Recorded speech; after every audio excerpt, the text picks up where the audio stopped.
who I really liked and got to know very quickly. You know, my colleagues certainly in the science department and so on. So yeah, and then I was instrumental. I set up a social group quite quickly at the school, where we would go every Friday afternoon, the end of school, we'd go to a different bar. There'd be a bunch of us, and we'd just sit down and have a chat, chew over the fat, blah, blah, blah, social grouping. We'd maybe have, nibbles, snacks or whatever, but we'd sit and chew over the week. And that became a thing very quickly, that one or two there were a couple of people, good mate of mine, and I sort of set that up.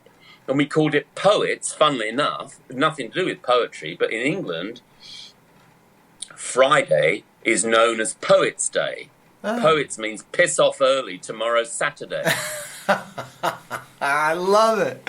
Yeah, I'm referring to Friday as Poets' Day from now on. Absolutely, I love that. Absolutely. So this became our poets group, right?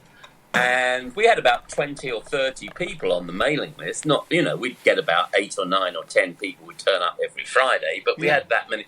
And so I took it on myself to email everybody and said, right. And we had a group of, a rota of places that we would go to. There are about 7 or 8 different locations that we go to every week, and we do it in rotation. So I sort of sent out the email to the poets and said, right, here we go. This is where we're going this week, and so on. So that helped set up the sort of social thing, really. So, yeah, that was... So, I guess... I don't know if I make friends easily or not, frankly. I really don't. But I did feel circumstances, if you like, conspired to make it very easy to feel at home in California and in Ventura and in my school environment. So all of that helped me feel at home, and therefore I feel I settled in pretty quickly. Plus, because I'd been coming there a long time, some of the cultural differences weren't really issues that, I was aware that I could translate instantaneously between American and English. So I understood those sorts of things, which might otherwise have been a difficulty. Gotcha. You're going to like this. When we bought this house 3.5 years ago and moved in, my wife found a chandelier for the one room to attach, or fixture. And I go and I pick it up off Craigslist and I install it. And I go, 2, 4, 3. And they're little globes. And I go, I have a name for this light. She's like, what? I'm like, it's fluorine. And I'm like, there's 2, and inner circle's 2, there's 4, and then there's 3 in the other. I'm like, and then she's like, you are such a nerd. I started going off about covalent bonds, and this is why this atom is so great. And I'm just laughing about fluorine and talking That's about funny. There's a reason why it attaches to these things so well and is used as a protective. Yes, most reactive element known. Right. Yeah, and my daughter is 7 years old, and yesterday she asked it. What a great question for a 7-year-old to ask. We're sitting at dinner, and she goes, "Why doesn't water taste like anything?" Oh, and brilliant! And I was like, "Wow!" I'm like, "That's a great question, Sonia." And I said, "Do you really want to know why?"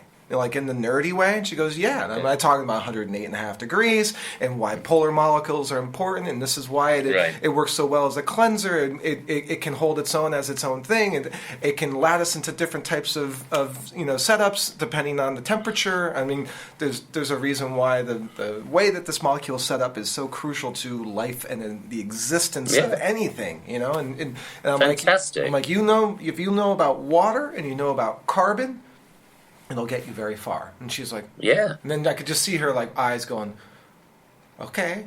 It's true. I mean, it's true that. And we have a thing here with my grandkids. We used to do a thing, Ask Granddad, because they knew I was a scientist. So, and we'd do a thing at dinner, like when we were visiting. We'd do a thing at dinner, and we'd have dinner, and then we'd sit down and we'd go, right, you guys have been storing up your questions. Ask Granddad. What do you want to know? And they come up like your daughter. They come up with fantastic questions that are really quite difficult to answer. So yeah, it's interesting. And what would you say if someone said, "Why doesn't water taste like anything?" I wouldn't know. I have no idea. I would say I don't know. Oh, that's... I would say I have no idea why it has no taste. Why does it have no taste? Got no clue. I haven't got a clue. I don't know. I've got no idea.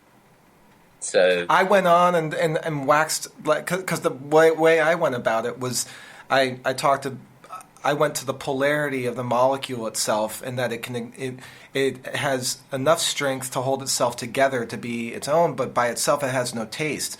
But it's why it's the base that you use to make soups, because it will absorb the flavor of other things put into it, because it will attach to it. But I understand that. You can explain all of those things about why water is so important and what it does. But you're right, it doesn't taste. But what makes taste? What makes things taste? I mean, it seems to me the only taste you get from water is from the minerals that are in it. Yeah. I've got no idea why. Right, I don't know idea.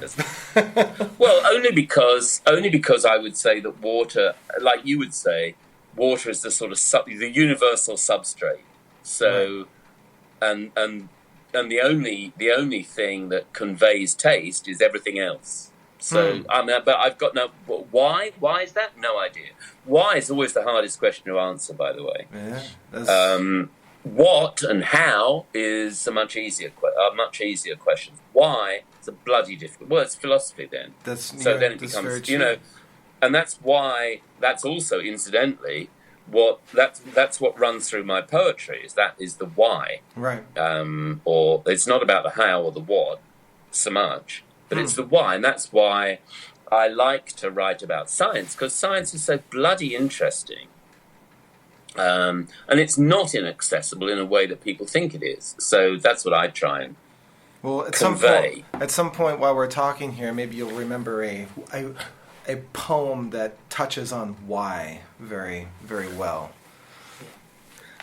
Yeah, maybe. Right. Go on. You said maybe we need to get back to talk about math and physics and chemistry. And, yeah, maybe we do. And, you know.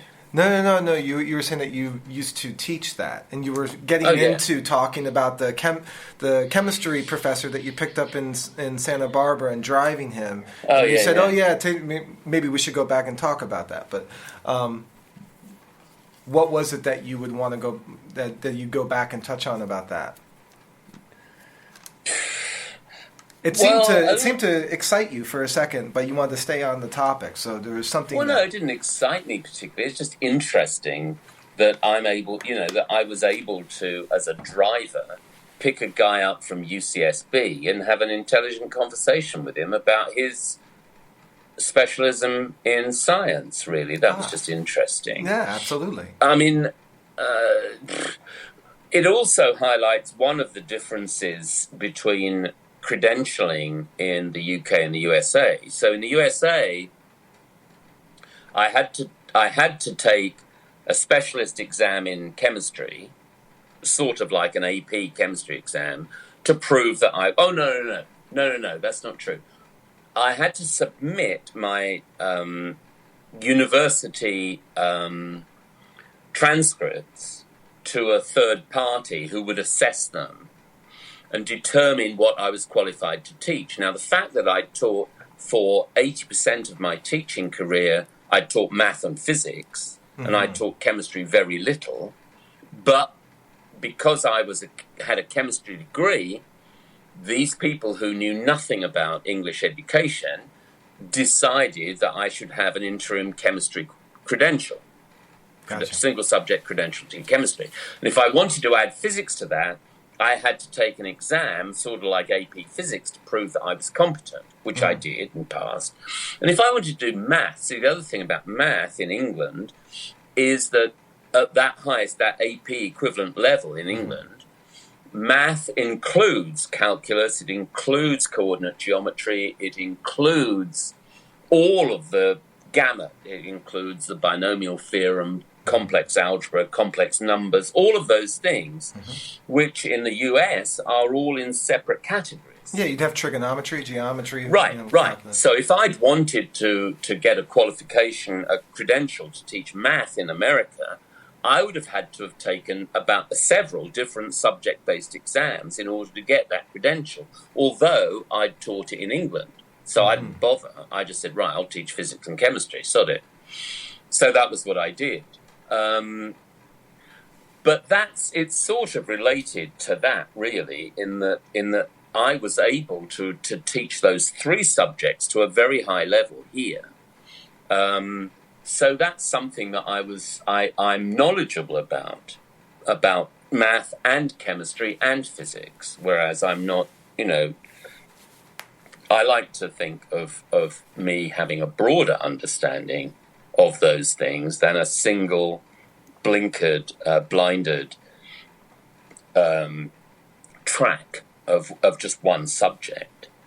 So that was interesting, I guess, and that's, I loved my subject, and then I introduced an engineering program we got in Oak Park. I'm getting ahead of chronologically. I'm getting ahead, but we introduced an engineering program. And I trained to teach these engineering courses, which I had no experience of. I hadn't had an engineering degree, unlike you. But I trained to teach aerospace engineering. I trained to teach electronics. Well, I could. That was easy because I taught electronics as part of physics. And then I trained to teach mechatronics. So it's mechanical engineering and engineering design I taught about. So I learned to do 3D printing. I learned to do electronic control. I learned coding. So I did about robotics, Arduinos, robots, and so on. So I learned all of that stuff in the process of developing this curriculum in Oak Park High School, and we were front runners in developing this sort of stuff in California, in fact. So it's quite interesting. Yeah, So that sounds like a very front running thing. I don't hear of other programs doing that. Well, I had students coming by. I had a student, one of my really great students. She's great at communicating. She always emails me. She was doing aerospace engineering. I think she's either just graduated or she's finishing off aerospace engineering at Cal Poly Pomona. And she would share with me all of her experiences with her lecturers. They'd all worked for Boeing or Northrop Grumman or whoever they'd worked for. And often they were Russian or, overseas lecturers. They're incredibly bright people. But she would talk to me about the stuff she was learning. And I'm saying, oh, yeah, I did that in aerospace engineering last week. And she's like, where were you when I needed you to be doing this? And she said that it took her probably 2 years to get to the level in some of the things that we did with the kids we did at high school. I had other kids going on to do electrical engineering who'd done my electronics course.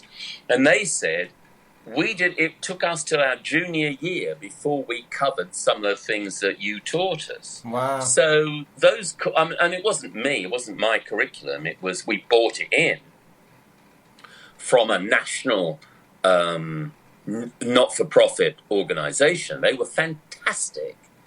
And their curriculum was brilliant and really student-centered, and our kids they just flew with it, and they loved it. They were really bright kids. I mean, so, and they loved it. So, and they said it gave them a leg up. It really gave them if they were going on to do engineering, we had a lot of our physics students who go on to do some sort of engineering, usually at Cal Polys or at the UCs or wherever they went, or the East Coast.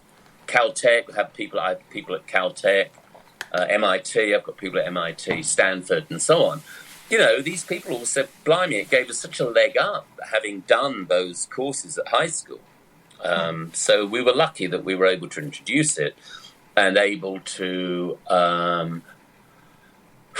I guess, arrange the schedule that they could take it, because they were all electives. So these kids had to know from an early age this was the track they wanted to follow, so they could take the right electives in our school system structure. Well, yeah, and if you're offering courses like that as electives, people who are choosing to do that are ones that seriously want to learn. So you're getting people you're getting motivated students, which is absolutely, and they're doing that from ninth grade when they come in. They're choosing